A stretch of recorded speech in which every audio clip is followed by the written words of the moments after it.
Mazmur 91, dalam lindungan Allah. Orang yang duduk dalam lindungan yang maha tinggi dan bermalam dalam naungan yang maha kuasa akan berkata kepada Tuhan, tempat perlindunganku dan kubu pertahananku, Allahku yang kupercaya. Sungguh dialah yang akan melepaskan engkau dari jerat penangkap burung, dari penyakit sampar yang busuk. Dengan kepaknya ia akan menudungi engkau, di bawah sayapnya engkau akan berlindung, kesetiaannya ialah perisai dan pagar tembok. Engkau tak usah takut terhadap kedahsyatan malam, terhadap panah yang terbang di waktu siang, terhadap penyakit sampar yang berjalan di dalam gelap, terhadap penyakit menular yang mengamuk di waktu petang. Walau 1.000 orang rebah di sisimu dan 10.000 di sebelah kananmu, tetapi itu tidak akan menimpamu. Engkau hanya menontonnya dengan matamu sendiri dan melihat pembalasan terhadap orang-orang fasik. Sebab Tuhan ialah tempat perlindunganmu, yang maha tinggi telah kau buat tempat perteduhanmu. Malapetaka tidak akan menimpa kamu, dan tulah tidak akan mendekat kepada kemahmu. Sebab malaikat-malaikatnya akan diperintahkannya kepadamu untuk menjaga engkau di segala jalanmu. Mereka akan menantang engkau di atas tangannya, supaya kakimu jangan terantuk kepada batu. Singa dan ular tedung akan kau langkahi, engkau akan menginjak anak singa dan ular naga. Sungguh hatinya melekat kepadaku, maka aku akan meluputkannya. Aku akan membentenginya, sebab ia mengenal namaku. Bila ia berseru kepadaku, aku akan menjawab. Aku akan menyertai dia dalam kesesakan. Aku akan meluputkannya dan memuliakannya. Dengan panjang umur akan kukenyangkan dia, dan akan kuperlihatkan kepadanya keselamatan daripadaku.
Kita bertepuk tangan saudara. Kita ekspresikan kebaikan Tuhan dalam kehidupan kita lewat pujian ini saudara.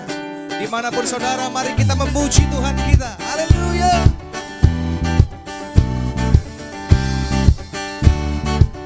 Katakan, kasih yang begitu besar, lebih kuat dari dosa.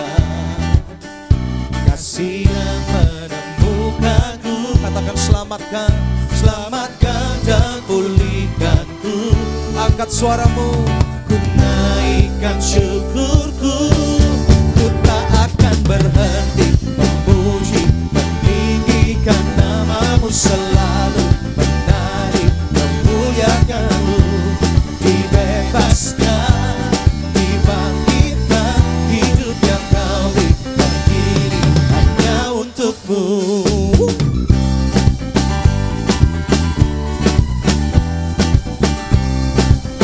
Katakan kasih yang begitu besar, kasih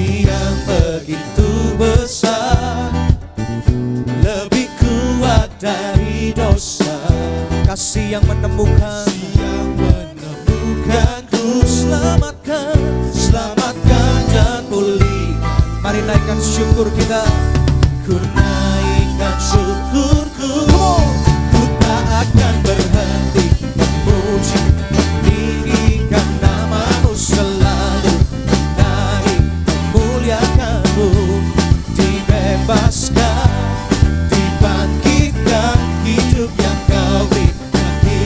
Takkan berhenti, takkan berhenti memuji, meninggikan namamu selalu, menarik, memuliakanmu, dibebaskan, dibangkitkan, hidup yang kau berikan. Dan ini hanya untukmu.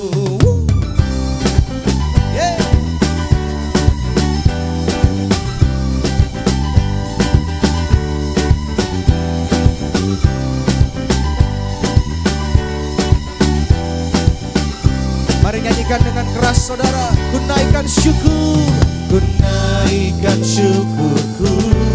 Ini ungkapan hati kami Tuhan. Naikkan syukur, naikkan syukur kami. Naikkan syukurku. Sekali lagi nyatakan.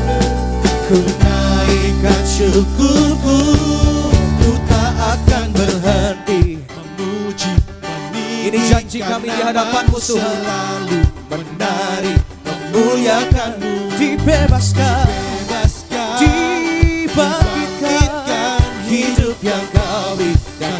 Sekali lagi nyatakan, takkan berhenti memuji, meninggikan namamu selalu, menari, memuliakanmu, dibebaskan, dibangkitkan, hidup yang kau berikan. Ini hanya untukmu, hidup yang kau berikan. Ini hanya untukmu, hidup yang kau berikan. Ini hanya untukmu.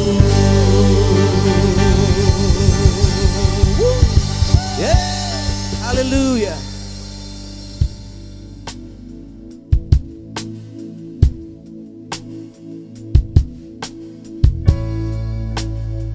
Kerinduan kami Tuhan, untuk kami bisa mengenal-Mu lebih dalam lagi Bapa, untuk tahu isi hati-Mu lebih lagi Tuhan. Terima kasih Bapa, bahwa kami mendekat Tuhan.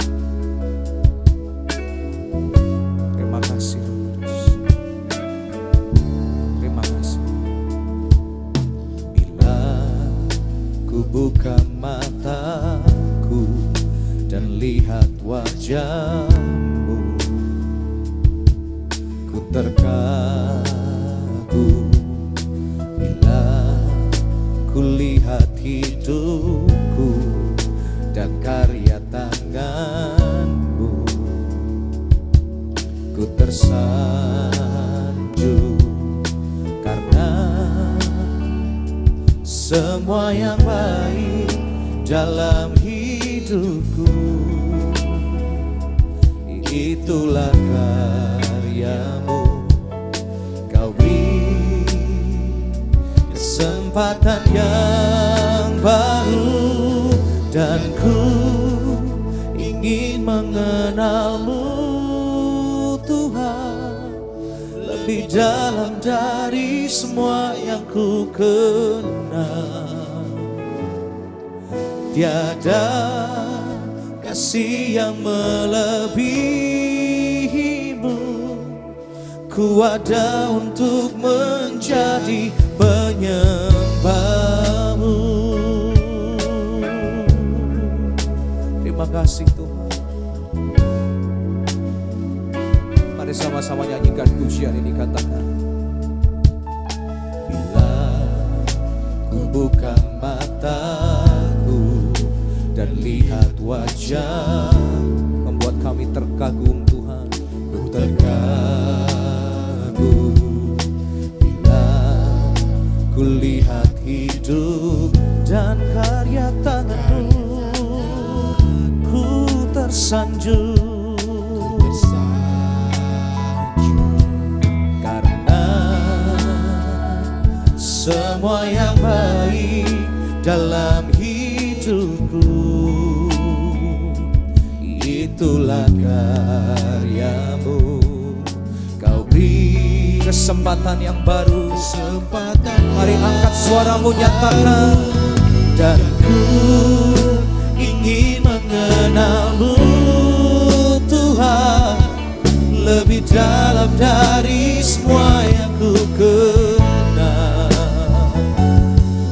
Tiada kasih yang melebihimu, ku ada dan ku ingin mengenalmu. Dan ku ingin mengenalmu Tuhan, lebih dalam dari semua yang ku kenal. Tiada kasih yang melebihimu, ku ada untuk menjadi penyembahmu.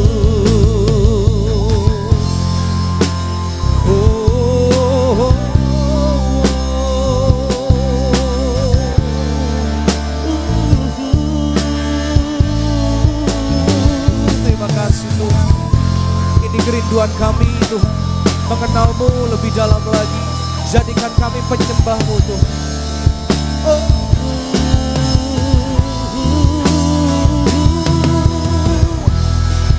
Sama-sama. Dan ku ingin mengenalmu Tuhan, lebih dalam dari semua yang ku kenal. Tiada kasih yang melebihimu, kasih yang melebihimu, ku ada untuk berjalan. Sekali lagi nyatakan dengan imanmu, katakan. Dan ku ingin mengenalmu Tuhan, lebih dalam dari semua yang ku kenal. Tiada kasih yang melebihimu, ku ada untuk menjadi penyembahmu.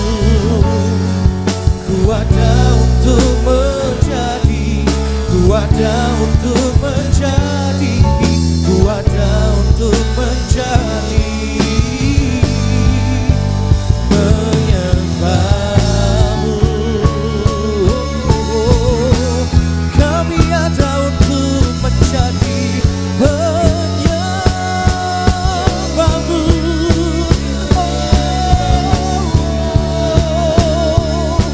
Jadikan kami penyembahmu.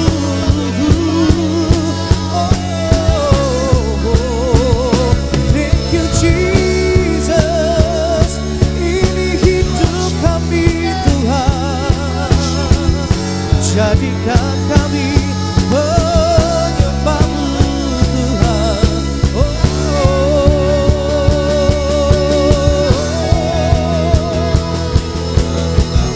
Sama-sama nyatakan. Christ is enough for me. Christ is enough for me. Everything I need is in you. Everything I need is in you, Jesus. Oh, Christ is enough for me. Christ is enough for me. Everything I need is in you. Everything I need, Christ is enough for me. Christ is enough for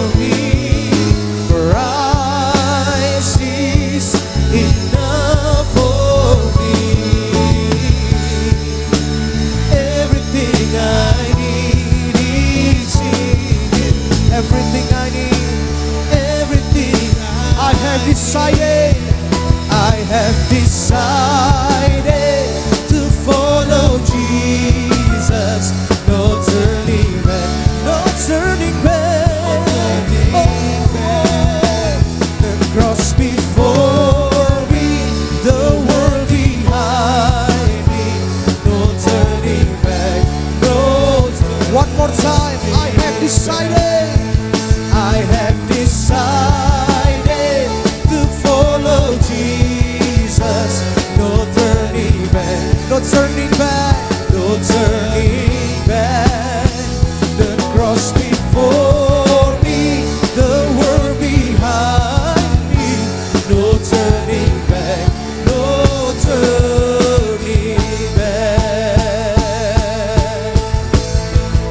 Katakan, Christ is enough for me. Christ is enough for me.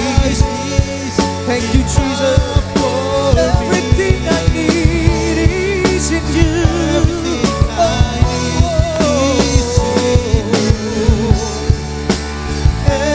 One more time. Christ is enough for me. Christ is enough for me. Christ is enough for me. Everything I need is in you. Everything I have decided. I have decided to follow Jesus. No turning back. No turning back. The cross before me, the world behind me. No turning back. One more time. I have decided. I have decided to follow Jesus. No turning, no turning back. No turning back. The cross before me, the world behind me. No turning back. No turning back. No turning back. No turning back. No turning back. No turning back.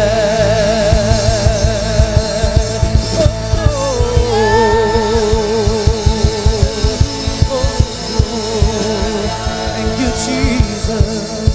Christ is enough for me.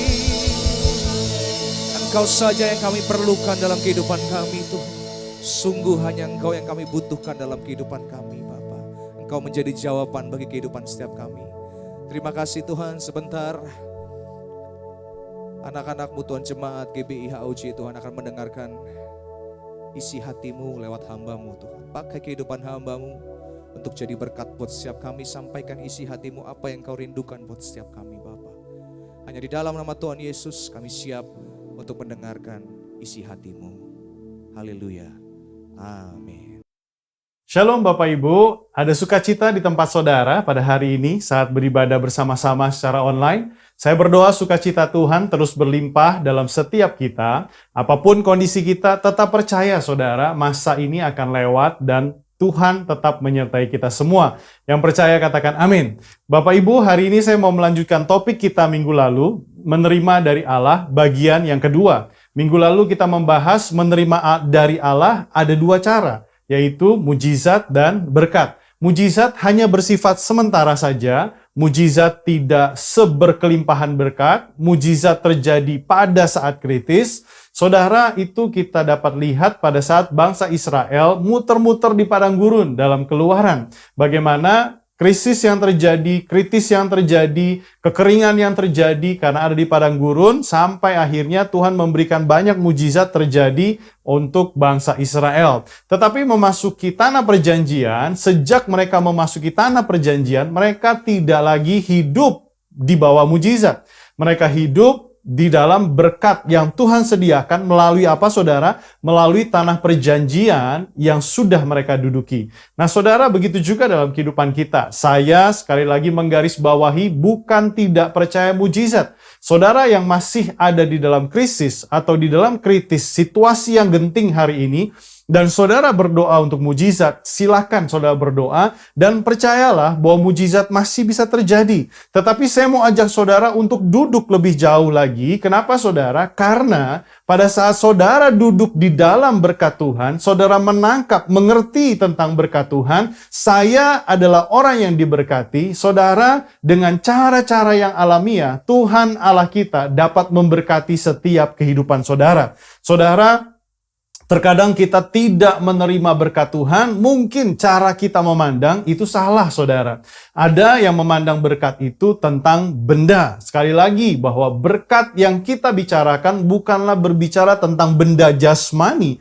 Dan kalau kita memandang berkat itu sebagai benda, artinya, kalau saya diberkati, saya punya mobil, saya punya rumah gedong, saya punya deposito, saya punya investasi. Saudara, itulah pemahaman berkat yang salah. Dan kita membandingkan apa yang kita miliki dengan apa yang orang lain miliki jauh lebih daripada kita. So, saya belum sampai seperti dia. Saya belum sampai rumahnya 2 seperti dia. Saya harus ke sana. Saudara, saya nggak menghalangi saudara untuk hidup berkelimpahan dan hidup dalam kekayaan, saudara. Tidak. Atau hidup dalam sukses. Tidak, saudara. Saudara, tetapi kita harus menyadari selama kita ada di dunia ini, berkat Tuhan bukan berbicara tentang benda-benda jasmani yang harus kita capai. Bukan, saudara, tetapi tentang ucapan ilahi, perkataan ilahi yang Allah sudah ucapkan kepada Abraham. Itulah berkat yang Tuhan sudah sediakan untuk saudara dan juga untuk saya. Yang mengerti sampai sini katakan amin.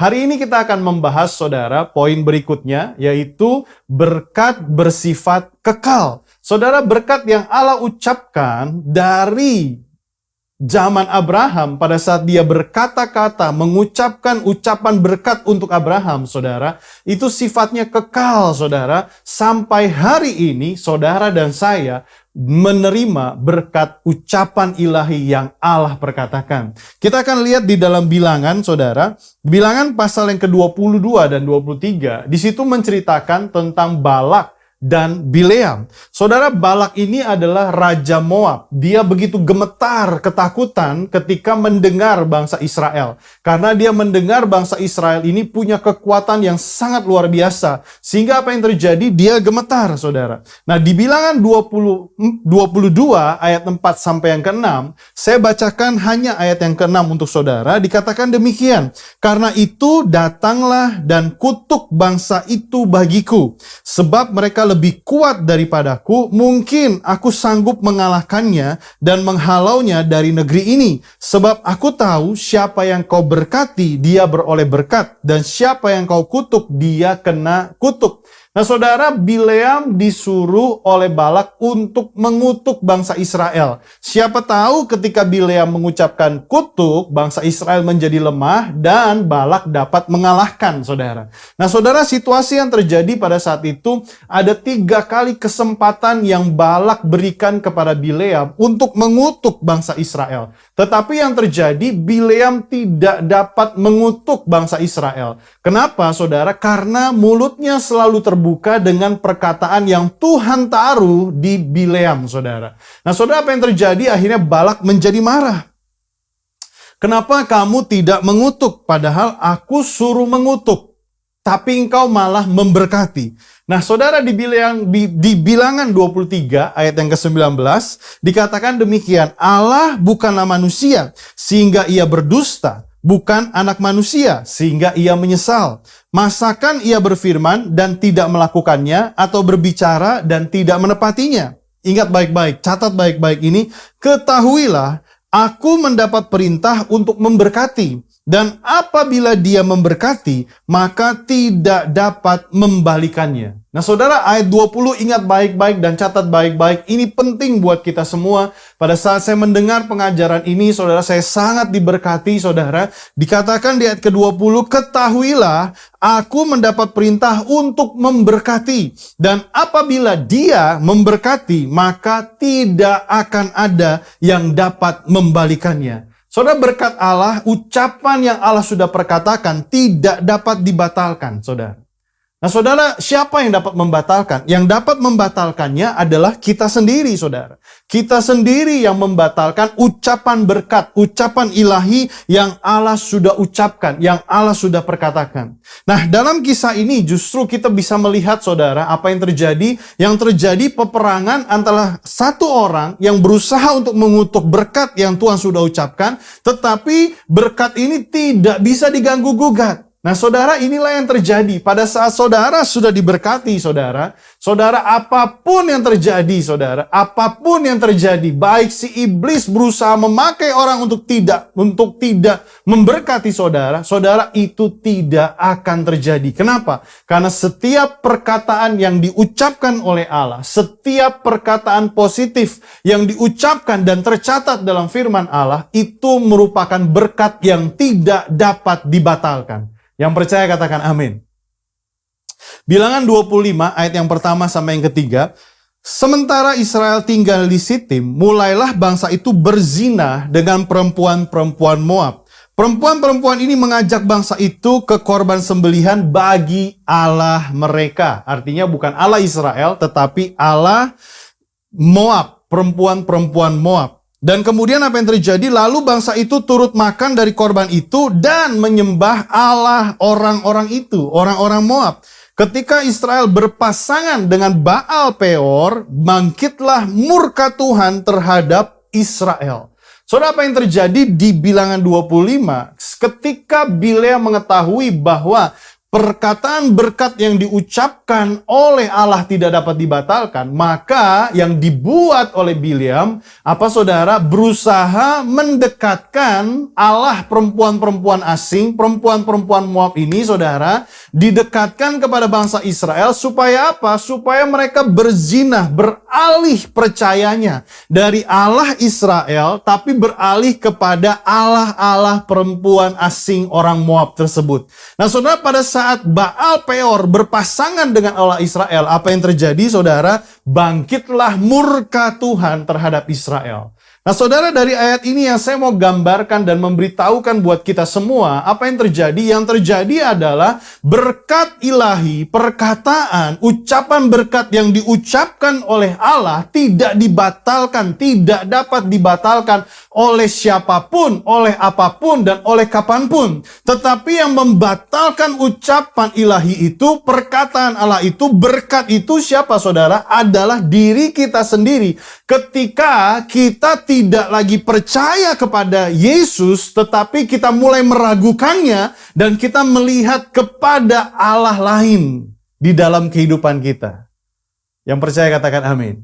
Nah saudara, yang membatalkan berkat Tuhan itu adalah keraguan kita. Yang membatalkan berkat Tuhan itu adalah pengharapan yang salah. Yang membatalkan berkat Tuhan itu adalah pengenalan akan Tuhan yang lain dalam kehidupan kita, yang mungkin keliru, saudara. Nah saudara, kita harus berpikir gitu, saudara, ya, bahwa ketika berkat Allah sudah diucapkan dan tidak dapat dibatalkan, saudara, kita harus melihat bahwa Allah kita adalah Allah yang tepat pada janjinya. Apa yang diucapkan tidak akan dibatalkan. Yang percaya katakan amin. Nah saudara, ingatlah berkat bukan berbicara benda. Jika berkat adalah ucapan ilahi dalam kehidupan kita, saudara, inilah berkat yang kita terima dengan tidak perlu berusaha apapun, dengan tidak perlu berusaha untuk mendapatkan kelayakan sampai saya layak. Saya harus layak dulu agar diberkati. Enggak, saudara. Inilah sebuah ucapan berkat apapun kondisimu hari ini. Tuhan tetap memberkati hidupmu. Amin, saudara. Jadi saudara, setiap perkataan positif yang Allah ucapkan dan tercatat dalam firman Tuhan adalah berkat dalam setiap kehidupan kita. Contoh saudara, ucapan positif itu dikatakan oleh bilur-bilurnya kamu disembuhkan. Saudara, ini ucapan ilahi, berkat kesembuhan dalam setiap kehidupan kita. Ketika kita percaya kepada Dia, ketika kita berharap dan percaya, tidak ada keraguan akan ucapan berkat itu, dan kita terima, saudara, maka saya percaya, saudara, di dalam Kristus, kita yang mengalami sakit akan disembuhkan. ketika kita tidak meragukan Dia, bahwa Dia adalah Allah yang menyembuhkan, Dia sanggup menyembuhkan, saudara, kita akan menerima kesembuhan. Yang percaya katakan amin. Saudara, itulah berkat yang Dia berikan dalam setiap kehidupan kita.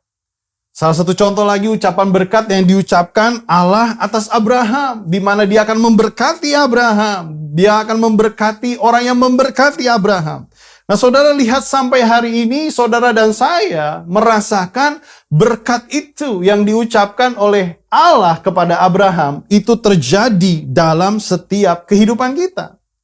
Contoh lain, saudara, juga adalah Yusuf. Saudara, kalau ingat cerita Yusuf, saudara, dikatakan apa, saudara? Bahwa ucapan berkatnya Tuhan katakan, aku menyertai Yusuf sehingga apapun yang dikerjakannya berhasil.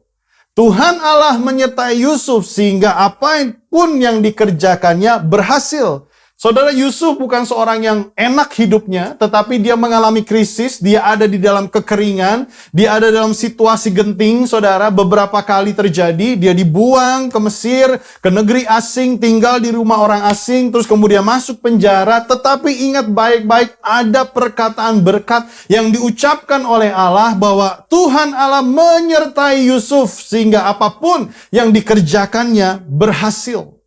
Nah, saudara, saya percaya, saudara, ucapan berkat itulah yang menyertai Yusuf sehingga dia dipercayakan menjadi kepala rumah Potifar, dipercayakan menjadi kepala penjara, dan akhirnya saudara, dia dipercayakan menjadi orang nomor 2 di kerajaan Mesir pada saat itu. Yang percaya katakan amin. Saudara, berkat ini lebih besar daripada berkat jasmani yang kita terima. Berkat jasmani yang kita terima boleh hilang, tetapi berkat rohani, perkataan Allah, ucapan berkat Allah itu tidak boleh hilang dan tidak boleh kita ragukan.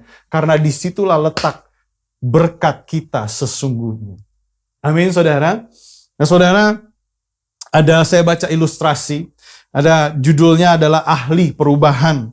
Dikatakan, saudara, para anggota asosiasi manajemen perubahan jarang diminta bergabung dengan perusahaan-perusahaan sukses.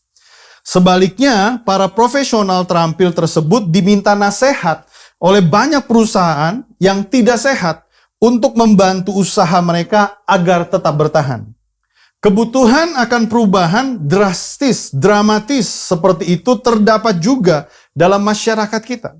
Orang-orang yang dapat membalikan pusaran dari kemerosotan dalam kehidupan seseorang, dalam suatu hubungan atau suatu kelompok akan senantiasa dibutuhkan. Jadi ketika ada satu kemerosotan, ada satu dampak yang jelek dari satu perusahaan atau dari suatu hubungan, maka orang mencari siapa yang dapat merubah hidupnya dia. Siapa yang dapat membawa perusahaannya untuk kembali dari level terendah menjadi level tertinggi. Nah, orang-orang demikian banyak dicari, saudara. Nah, saudara, namun bagaimana dengan mengubah dunia? Banyak orang mengatakan bahwa hanya Allah yang dapat melakukan, dan untuk itulah Dia telah mengutus anaknya. Alkitab menggambarkan pusaran kemerosotan manusia itu dengan mengatakan bahwa seluruh dunia telah terkurung, takluk oleh dosa. Tetapi Yesus datang ke dunia ini membawa pengharapan, menebus dosa mereka, mengampuni dosa mereka, sehingga perubahan dapat terjadi ketika menerima Yesus. Nah, saudara, perubahan ini membawa kita semua dalam kehidupan kita. Yesus membawa perubahan dari kemerosotan menjadi lebih baik.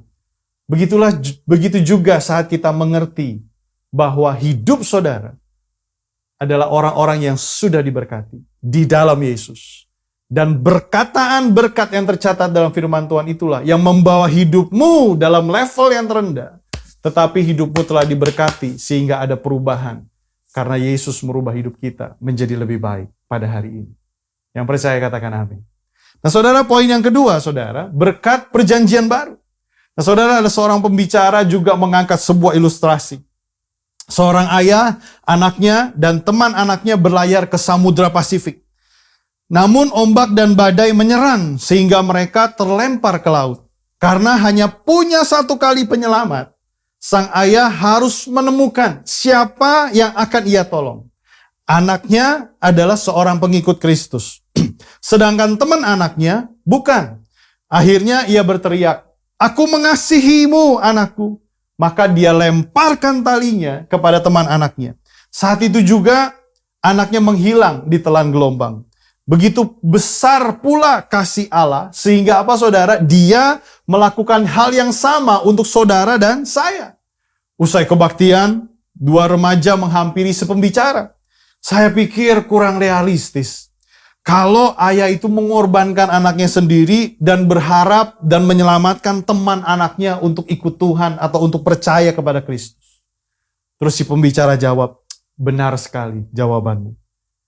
Karena Allah begitu besar untuk saya, dan sayalah teman anaknya yang diselamatkan. Dan saya berdiri berbicara karena Kristus. Nah saudara, demikianlah gambaran kasih Allah memberikan berkatnya di dalam perjanjian baru untuk kita.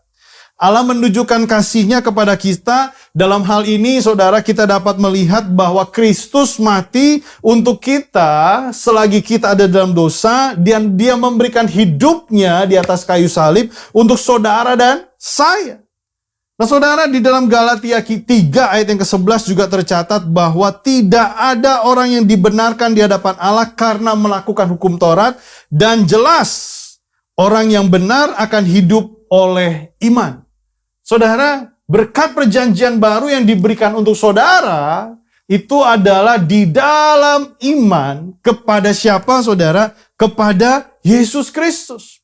Inilah berkat dalam perjanjian baru yang terbesar saat kita menerima keselamatan, kita terima pengampunan yang bukan karena perbuatan kita, bukan karena usaha kita, bukan karena kita mampu memenuhi seluruh hukum Taurat dan kita mendengarkan dan tidak melakukan kesalahan sekecil pun, bukan saudara, tetapi saudara itu digenapi di dalam Kristus. Kita yang percaya di dalam Kristus, saudara, kita memperoleh janji, memperoleh berkat dari perjanjian baru di dalam Yesus. Oleh iman kita. Yang mengerti sampai sini katakan amin. Jadi saudara, tanpa berkat keselamatan dan percaya kepada Kristus di dalam iman, saudara, kita nggak bisa menerima ucapan berkat yang Allah ucapkan.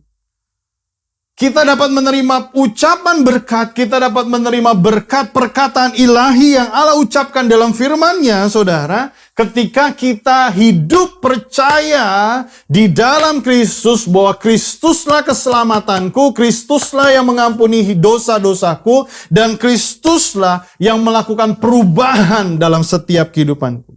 Yang mengerti sampai sini katakan amin.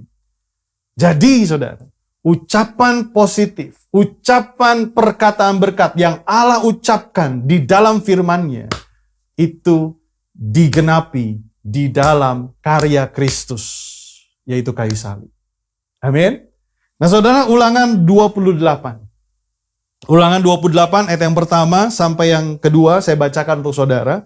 Jika engkau baik-baik mendengarkan suara Tuhan Allahmu dan melakukannya dengan setia segala perintahnya yang kusampaikan kepadamu pada hari ini, maka Tuhan Allahmu akan mengangkat engkau di segala bangsa di bumi. Segala berkat ini akan datang kepadamu dan menjadi bagianmu jika engkau mendengarkan suara Tuhan Allahmu.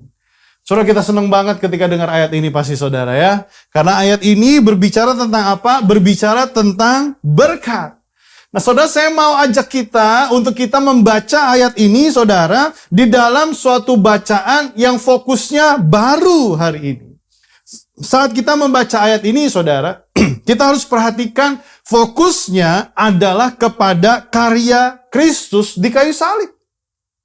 Ulangan 28 ini merupakan perjanjian lama, saudara. Dan di dalam perjanjian lama ada konsep berkat antara Allah dengan bangsa Israel. Konsep berkatnya adalah perjanjian. Dan kalau perjanjian, ujung-ujungnya adalah ketaatan, saudara.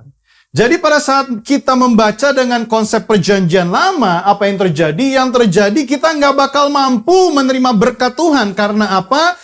Jika engkau mendengar suara Tuhan Allahmu dan melakukannya dengan setia.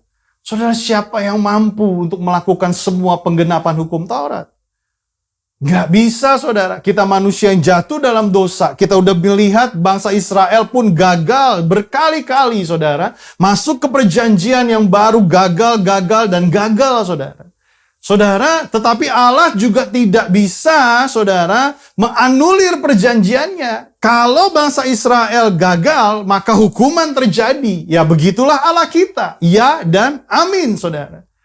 Saudara, maka dari itu saya mau ngajak kita semua. Saudara, mari kita baca Ulangan 28 ini, saudara, di dalam fokusnya kepada Kristus. Kita bukan lagi orang-orang yang terikat langsung dengan perjanjian lama, perjanjian antara Allah dengan bangsa Israel. Tetapi kita adalah orang-orang yang menerima berkat perjanjian baru. Yesuslah yang menyelesaikan perjanjian itu dan menggenapinya di kayu salib. Yesuslah yang taat satu-satunya. Karena satu orang yang taat, saudara, maka apa yang terjadi? Segala berkat yang dicatat dalam firman Allah menjadi bagian dalam kehidupan kita. Jadi pada saat kita baca Ulangan 28, fokuslah kepada karya Kristus yang sudah melakukan ketaatannya, mati di kayu salib. Untuk apa? Untuk menanggung dosa, hukuman dosa, menanggung kutuk, saudara. Sehingga apa? Yang percaya di dalam Kristus menerima berkat Allah dalam kehidupan kita. Siapa itu, saudara? Ya, saya dan saudara. Yesus sudah mendengarkan suara Bapaknya, melakukan dengan setia di atas kayu salib untuk menggenapi Ulangan 28. Roma 5 ayat 19 katakan, jadi sama seperti ketidaktaatan satu orang telah menjadi berdosa, demikian juga pula oleh ketaatan satu orang, semua orang menjadi orang benar. Itulah Yesus. Itulah berkat perjanjian baru. Yang kita terima bukan karena hasil usaha kita, bukan karena layak atau tidak layak, tetapi dengan iman di dalam Kristus, maka seluruh berkat yang tercatat dalam Ulangan 28 menjadi bagian dalam setiap kehidupan kita, menjadi hidup di dalam kehidupan kita. Nah, saudara, dikatakan di dalam Ulangan 28 itu, diberkatilah engkau di kota, diberkatilah engkau di ladang, diberkatilah buah kandunganmu, hasil bumimu, hasil ternakmu, yakni anak lembu sapimu, dan kandungan kambing dombamu. Diberkatilah bakulmu, tempat adonanmu, diberkatilah engkau pada waktu masuk, dan diberkatilah engkau pada waktu keluar. Saudara, berkat dalam ayat pertama, saudara, sampai ayat yang ke-6 ini, dari ayat ketiga sampai ayat ke-6 ini merupakan berkat yang sangat utuh, saudara, yang berbicara tentang apa? Tentang kebahagiaan. Yang berbicara tentang apa? Berbicara tentang berkat jasmani dalam setiap kehidupan saudara dan saya. Itu menjadi bagian dalam setiap kehidupan kita. Saudara, Tuhan Allah sangat ingin memberkati kita. Allah menghendaki kita hidupnya berhasil. Allah menghendaki hidup kita diberkati. Untuk apa, saudara? Untuk memberkati orang lain. Makanya Ulangan 28 ayat 13 dicatat, Tuhan akan mengangkat engkau menjadi kepala, bukan menjadi ekor. Engkau akan tetap naik dan bukan turun. Tujuannya apa? Tujuannya adalah ketika kita menerima berkat jasmani, saudara dan saya menjadi berkat untuk orang lain. Dan ingatlah sekali lagi, berkat yang kita terima ini adalah di dalam iman kepada Kristus. Amin, saudara. Saudara, ada cerita kuno. Itu bercerita tentang anak raja, gitu saudara ya. Saya ceritakan buat saudara, seorang anak laki-laki namanya Asyages berniat membunuh pangeran yang masih bayi bernama Sirus. Lalu ia memanggil seorang pria prajurit di lingkungan rumahnya, menyuruh untuk membunuh bayi itu. Prajurit tersebut menyerahkan bayi itu kepada seorang gembala, menyuruhnya naik menaruh bayi itu di atas gunung supaya mati kedinginan. Tetapi saudara, gembala dan istrinya ini mengambil bayi itu bukan untuk dimatiin, tetapi untuk dijaga, dipelihara, dirawat sebagai anak sendiri. Sudah semakin besar, dari keluarga gembala, dibesarkan, akhirnya menjadi petani, saudara, sederhana. Ia mengira, si anak ini mengira bahwa dia adalah anak dari seorang gembala dan dari seorang petani. Dia nggak menyadari bahwa di dalam dirinya ada darah bangsawan, ada garis keturunan raja di dalam dirinya. Karena dia selalu berpikir, saya ini anak seorang gembala dan petani miskin, dan saya hidup sederhana di daerah pertanian. Nah saudara, cerita ini menggambarkan banyak dari kita juga kadang lupa identitas kita. Bahwa identitas kita adalah anak raja. Identitas kita adalah lebih daripada pemenang. Identitas kita adalah anak-anak yang sudah diberkati. Karena Kristus sudah memberikan, menggenapinya di atas kayu salib. Dan dia berikan berkatnya untuk saudara dan saya. Nah, saudara, hari ini goalnya saya adalah kita mengetahui bahwa berkat itu kekal dan sudah dimateraikan di dalam karya salib Kristus. Nggak ada yang dapat menggagalkan berkat itu untuk kita. Yang dapat menggagalkannya adalah diri kita sendiri saat kita meragukan dan tidak beriman kepada Kristus. Jadi Bapak Ibu semua, di masa pandemi ini, ketika dunia berkata Kristus, tetapi saudara, oleh berkat yang dia sudah ucapkan, dimateraikan oleh Kristus, digenapi oleh Kristus. Saudara, dunia boleh krisis, tetapi saudara tidak mengalami krisis. Karena berkatnya kekal dan berkatnya digenapi di dalam Kristus. Amin saudara. Di awal pandemi, Maret 2020 sekitar April, ada seorang anak muda cerita bahwa dia di PHK, saudara. Dan kemudian setelah di PHK, situasi lagi pandemi, banyak orang di PHK, dia bercakap-cakap, dia ngobrol dengan teman sekomunitasnya. Dan kemudian setelah itu saudara, dia juga mendapatkan sebuah intuisi dalam hatinya, bahwa inilah waktunya untuk memulai sesuatu yang baru.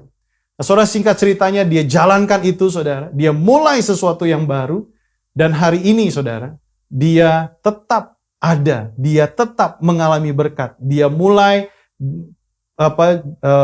toko online. Dan sampai hari ini toko online-nya itu berjalan dengan berkat daripada Tuhan. Saudara, situasi pandemi ini tidak akan membuat kita krisis kalau kita tetap percaya bahwa saudara dan saya ada di dalam berkat Tuhan.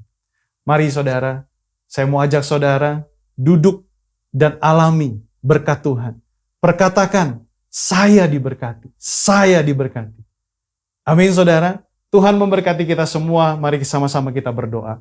Kami bersyukur Tuhan untuk hari ini. Kami percaya bahwa kami hidup di dalam berkat Tuhan. Kami adalah anak-anak raja yang telah diberkati. Dan kami menerima berkat itu di dalam iman kami kepada Kristus. Saat ini Tuhan, walaupun situasi pandemi, mungkin orang berkata krisis, tapi kami percaya bahwa pandemi ini akan membuat kami, orang-orang yang percaya dan beriman kepada Kristus, tetap kuat, tetap naik menjadi kepala, bukan menjadi ekor. Kami akan tetap menjadi ada di atas, bukan turun ya Tuhan. Di situasi pandemi ini Bapak, hamba-Mu berdoa, berikan hikmat-Mu bagi setiap anak-anak-Mu, jemaat Tuhan. Dan Tuhan bawa kami terus dekat untuk mendekat kepadamu ya Tuhan. Dan hari-hari ini Tuhan, di pandemi ini bawa kami terus mengenal Engkau sebagai pribadi, bukan hanya karya-karya Kristus. Aku berdoa saat ini untuk seluruh jemaat Tuhan, bawa kami semua di pandemi ini untuk kami berjumpa dengan Engkau, pribadi lepas pribadi, hari demi hari, minggu demi minggu, waktu demi waktu. Tuhan, kami mau mengalami Engkau. Untuk itu hamba berdoa, berikan kerinduan yang dalam, roh yang lapar dan haus untuk selalu bertemu dengan Engkau. Terima kasih Bapa, diberkatilah kami semua hanya di dalam nama Tuhan Yesus Kristus. Haleluya. Amin. Tuhan Yesus memberkati saudara, terus alami perjumpaan dengan Tuhan, maka engkau akan mendapatkan berkat jasmani dalam kehidupanmu.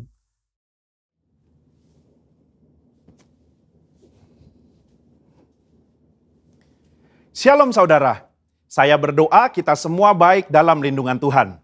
Saat ini kita sedang berada di era postmodernism, di mana salah satu cirinya ialah pendapat pribadi dianggap sebagai hal yang harus diperhatikan dan didengar. Sehingga hal tersebut mendapat tempat prioritas dalam kehidupan seseorang. Apa yang dahulu dipercaya dan diajar sebagai sebuah kebenaran, kini dikritisi dan dipertanyakan. Akibatnya, kebenaran atau fakta menjadi sebuah hal yang relatif. Dan orang akan cenderung mengutamakan dan mempercayai apa yang dia ingin percayai menurut perasaan dan keinginan hatinya. Begitu pula jika kita membahas mengenai persoalan gender dan LGBTQ. Hal-hal mengenai moralitas dan seksualitas yang sudah dipegang dan dipahami sejak lama, kini dipertanyakan dan diabaikan serta dianggap sebagai sesuatu yang salah dan tidak relevan. Tentu saja pandangan yang menyatakan bahwa setiap orang benar dan bebas melakukan apa yang ia inginkan menurut keinginan dan perasaannya adalah tidak benar. Nah, Voice of Pentecost hari ini adalah seri pertama dari seri Gender Identity Challenge dan LGBTQ. Gender identity adalah identitas jenis kelamin di mana seseorang dapat mengerti dan meyakini jenis kelaminnya berdasarkan organ seksualnya dan menjalani kehidupannya sebagai seorang individu berdasarkan organ seksual bawaan lahir yang telah Tuhan anugerahkan. Jika sejak awal penentuan gender identity-nya sudah benar, maka jika terjadi preferensi seksual yang menyimpang seperti LGBTQ dapat ditangani. Namun jika penentuan gender identity-nya sudah salah, maka preferensi seksualnya pun pasti akan jadi salah. Pandangan yang beredar saat ini ialah bahwa seseorang bisa dan berhak untuk menentukan gender identity-nya sendiri. Bukan berdasarkan organ reproduksi seksualnya, namun berdasarkan perasaan dan keinginan sendiri. Jadi bisa saja seorang pria yang secara biologis adalah laki-laki, namun karena ia merasa dan menyatakan dirinya sebagai wanita, maka ia dipanggil perempuan dan menggunakan fasilitas umum yang digunakan oleh wanita. Bahkan memiliki ketertarikan dan hasrat seksual terhadap seorang pria. Begitu pula sebaliknya. Pandangan ini telah diterima luas dan dilindungi di berbagai negara. Sehingga segala sesuatu yang berhubungan dengan seksualitas, gender identity, dan penyimpangan preferensi seksual termasuk LGBTQ harus diterima dan bukan merupakan sebuah kelainan. Namun bagaimana menurut Alkitab? Alkitab memandang LGBTQ merupakan penyimpangan seksual yang adalah dosa di mata Tuhan. Kejadian 1 dan 2 menunjukkan bahwa Tuhan menciptakan gender identity laki-laki dan perempuan berdasarkan organ reproduksi seksualnya, bukan lewat feeling dan keinginan manusia. Kata laki-laki dan perempuan di Kejadian 1 ayat 26 sampai 28 merujuk kepada organ seksual yang mereka miliki secara biologis. Penciptaan dan penentuan ini adalah karya Allah yang luar biasa, sebab Ia ingin manusia dapat menghasilkan keturunan lewat organ reproduksi laki-laki dan perempuan. Jadi, jika seorang pria yang secara biologis adalah laki-laki, maka Tuhan ingin agar ia dapat menggunakan organ reproduksi seksualnya untuk menghasilkan keturunan lewat organ reproduksi wanita, itu pun hanya dalam pernikahan. Nah, masalah mulai timbul ketika manusia jatuh dalam dosa. Dosa membuat manusia membawa pikiran, keinginan, dan tindakannya yang terbelenggu oleh dosa, sehingga terjadilah gender identity challenge dan penyimpangan seksual. Orang yang menyimpang ketertarikan dan hasrat seksualnya tidak akan dapat beranak cucu karena kesamaan organ reproduksi mereka. Padahal Allah tidak pernah salah dalam menciptakan manusia.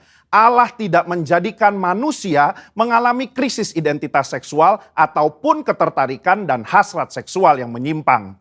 Sebuah penelitian menunjukkan bahwa krisis gender identity dan preferensi seksual justru dipengaruhi oleh 4 faktor. Yang pertama biologi, 2 pengalaman masa kecil, 3 pengaruh lingkungan atau pergaulan, 4 pengalaman saat dewasa. Keempat faktor ini juga bisa kita lihat dalam peristiwa Nuh dan anaknya Ham. Ham melihat aurat ayahnya, entah dia mengejek atau nafsu, perbuatan itu salah secara moral di mata Tuhan. Akibatnya, Nuh mengutuk Ham dan keturunannya. Hal ini menunjukkan adanya keberlanjutan penyimpangan dari Ham kepada keturunannya yaitu Kanaan. Selanjutnya kita melihat bahwa Kanaan dan orang-orang yang mendiami tanah Kanaan memiliki penyimpangan seksual juga. Apa yang terjadi di Sodom dan Gomora di tanah Kanaan dalam Kejadian 19 menunjukkan penyimpangan seksual yang parah dan bahkan sudah mempengaruhi Lot dan kedua anak perempuannya. Lot menganggap hal wajar untuk memberikan kedua anak perempuannya untuk dipergunakan secara seksual oleh kerumunan massa. Dan kelak di dalam pelarian mereka, kedua anak perempuannya pun menganggap normal untuk memiliki anak dari ayah mereka sendiri, yang akhirnya menghasilkan bangsa Moab dan Amon yang juga akan dihukum Tuhan karena kejahatan yang bangsa ini lakukan. Kesimpulannya, gender identity merupakan hal yang penting dalam diri seseorang, di mana gender identity tidak ditentukan lewat perasaan dan keinginan hati, melainkan lewat organ reproduksi seksual yang telah Tuhan berikan saat seseorang dilahirkan. Tidak ada orang yang lahir dengan keadaan atau hasrat seksual menyimpang seperti LGBTQ. Seolah-olah Tuhan telah membuatnya demikian. Tuhan tidak pernah salah di dalam menciptakan manusia. Justru dosalah yang membuat manusia membawa pikiran, keinginan, dan tindakannya pada keputusan yang salah. Maka dari itu, diperlukan kemampuan dan keputusan yang tegas dalam memahami dan meyakini gender identity seseorang sedari awal kehidupannya. Sehingga di kemudian hari, ia tidak masuk dalam penyimpangan seksual seperti LGBTQ.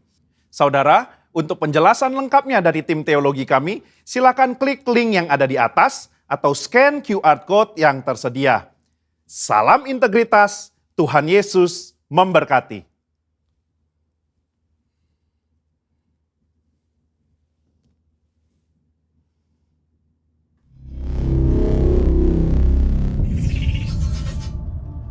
Saudara diberkati dengan firman Tuhan hari ini. Saya percaya kita semua diberkati, saudara. Saya pun pada saat mendengar pengajaran ini, saya sangat diberkati, saudara. Saya mulai belajar untuk terus duduk di dalam berkat Tuhan. Saya mulai belajar untuk terus memperkatakan, saya diberkati, saya diberkati. Pada saat ada situasi yang tidak enak, pada saat situasi yang rasanya krisis, saudara saya berkata, saya diberkati. Tuhan kasih tahu saya caranya. Bagaimana agar saya diberkati? Nah, saudara, hari-hari ini masuk terus dalam perjumpaan dengan Tuhan. Karena perjumpaan dengan Tuhan akan membawa banyak pembicaraan, akan bawa banyak jawaban demi jawaban. Saudara akan semakin mengenal Dia. Dan di saat saudara mengenal Dia, saudara, hidup saudara akan baik-baik saja. Amin, saudara. Nah, saudara, sekali lagi saya ingatkan, jangan lupa memberi persembahan untuk Tuhan. Karena persembahan yang terbaik melalui gerejanya akan dipakai untuk memperlebar kerajaannya, akan dipakai juga untuk sarana, untuk melayani saudara semua, memberkati banyak orang-orang yang ada di sekitar kita. Nah, saudara, mari beri yang terbaik, persembahan persepuluhan, persembahan hari mingguan saudara. Mari beri, saudara. Jangan lupakan itu, karena kita yang sudah menerima kasih karunia, kita pun memberkati Tuhan kita dengan sangat luar biasa. Amin, saudara. Nah, saudara, sekali lagi jika ada saudara yang mengalami positif COVID, saya berdoa Tuhan akan tolong saudara, berkat kesembuhan telah saudara terima, dan biarlah kesembuhan terjadi, pertolongan Tuhan tepat pada waktunya. Amin. Di masa-masa yang sulit ini, saudara, terbuka sama Tuhan, jujur sama Tuhan, saudara. Kalau saudara kehilangan, saudara jujur, Tuhan saya kehilangan orang yang saya kasihi, mari pulihkan saya. Jujur saudara, segala sesuatu yang engkau alami dalam perjumpaan dengan Tuhan, mari jujurlah dan nyatakan isi hatimu. Dan di saat itulah Tuhan akan memberikan penghiburan untuk kita semua. Amin. Nah, saudara, mari kita sama-sama berdoa, kita tundukkan kepala, kita mengakhiri ibadah kita, dan kita bersyafaat sebentar untuk teman-teman kita dan juga untuk Indonesia. Kami berdoa pada saat ini Tuhan, berterima kasih untuk setiap persembahan yang jemaat Tuhan sudah berikan. Hamba-Mu percaya bahwa mereka memberi di dalam berkat Tuhan. Dan kami percaya perlindungan, penyertaan Tuhan, penjagaan Tuhan juga menyertai kami selalu. Terima kasih Bapa, berdoa untuk teman-teman kami, mungkin ada sanak saudara mereka yang positif COVID, Tuhan kami berdoa biarlah Tuhan sembuhkan. Pertolongan Tuhan tepat pada waktunya, berkat kesembuhan telah kami terima, dan kami percaya ada kesembuhan dan ada pertolongan yang Tuhan sediakan untuk kami yang percaya. Terima kasih Bapa, berkati juga Indonesia, biar Indonesia terus mengalami pemulihan dalam situasi pandemi ini. Kami mau melihat kemuliaan-Mu, kami mau melihat kebaikan-Mu Tuhan dan anugerah-Mu untuk setiap orang-orang yang percaya kepada-Mu ya Tuhan. Terima kasih untuk hari ini. Kami mau selesai dalam ibadah kami dan melanjutkan aktivitas kami. Dan kami mau terima berkat yang terbaik daripada Tuhan. Mari angkat kedua tanganmu saudara. Dan biarlah kita dapat melanjutkan segala aktivitas dalam berkat daripada Bapa dan di dalam anaknya yang tunggal Yesus Kristus. Persekutuan, perlindungan, penyertaan daripada Roh Kudus menyertai kita semua. Dan semua yang percaya dan menerima sama-sama katakan, amin. Tuhan Yesus memberkati saudara.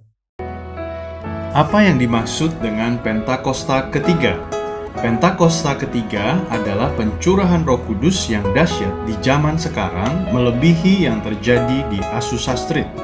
Pentakosta ketiga akan mengakibatkan penuaian jiwa yang terbesar dan yang terakhir sebelum Tuhan Yesus datang kembali.